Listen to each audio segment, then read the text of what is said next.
Hey, what's up, Unbroken Nation? When you're looking at this, like, what are the traits? What are the things that people can be looking for in this aspect of these kind of relationships? Even like whether it's church or school or work or intimate relationships, like, Yeah. what are some of these traits that people should be keeping their eye open for? Because I have a feeling somebody's probably in a relationship like this right now and has no freaking idea. Yeah. I mean, number one is autonomy.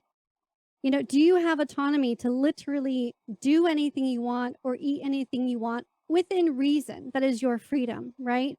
I think within the narcissist personality disorder, they need control and there's no autonomy. They may trick you into thinking you have autonomy, but you better look like this, you better wear high heels, you better eat salads and make sure you don't get fat because that's just not okay with them. They have to make sure that everything looks perfect on the outside, and they don't really care if that harms you.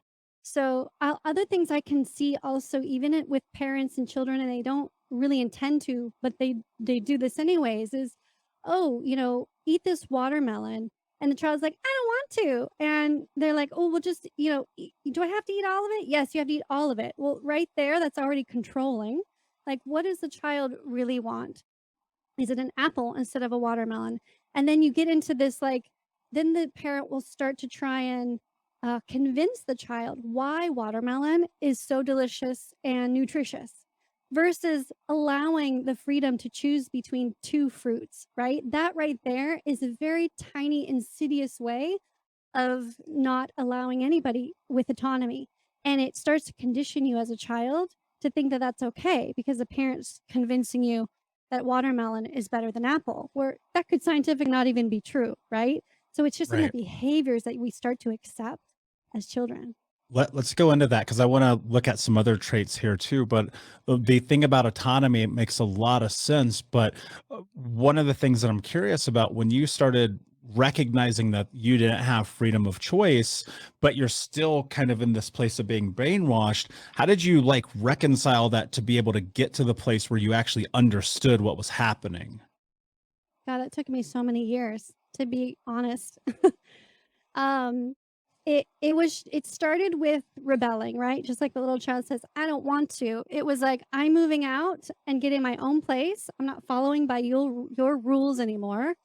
And I moved out without them there. It was almost like, rebellious. I didn't want any conflict. It's some of those different rebellious things that teenagers are so known for doing, but it's just them trying to fight back for their autonomy because when they bring it up, they're not going to be listened to. They're going to have this perpetual lecture about how this is the way life is and this should be. And guiding your children with information is great, but when you're receiving a lecture that is one-sided with no listening, which I received a lot in Mhm. my whole life really, but also in that romantic relationship, it was like, oh, well, you should, allow me to sleep and treat me better. And then it would be like an hour and a half, 2 hour long lecture of why that idea was not actually correct and right. And then he'd flip my brain upside down and convince me that he was doing it for my own good.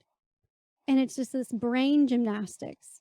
So the first step is rebellion. And then the next step is just peeling away the layers, removing yourself from being like interacting with them. Because you can really get linked into acting like a little child again when you're interacting with them versus as an adult or a teenager. And when you remove yourself and you do have to do some analyzing, think back into your past about certain circumstances. Well, what were their motivations for saying that? Did they really have my best interest when they told me that this is the way, or treated me like this? No, probably not. So you have to go back into the memory bank. What was the motivation? And typically you'll find, especially with a narcissist, that it's self-centered. It is for controlling, it is for their own self-serving good. And when you start to see that and pulling yourself out of the situation, that's when you start to get resolve. That's when you start to really separate yourself because you are extremely enmeshed. Your identity is, intertwined with them and their love and acceptance for you. So it takes time, a lot of analyzing, a lot of time apart from them. Yeah, a lot of healing, a lot of therapy.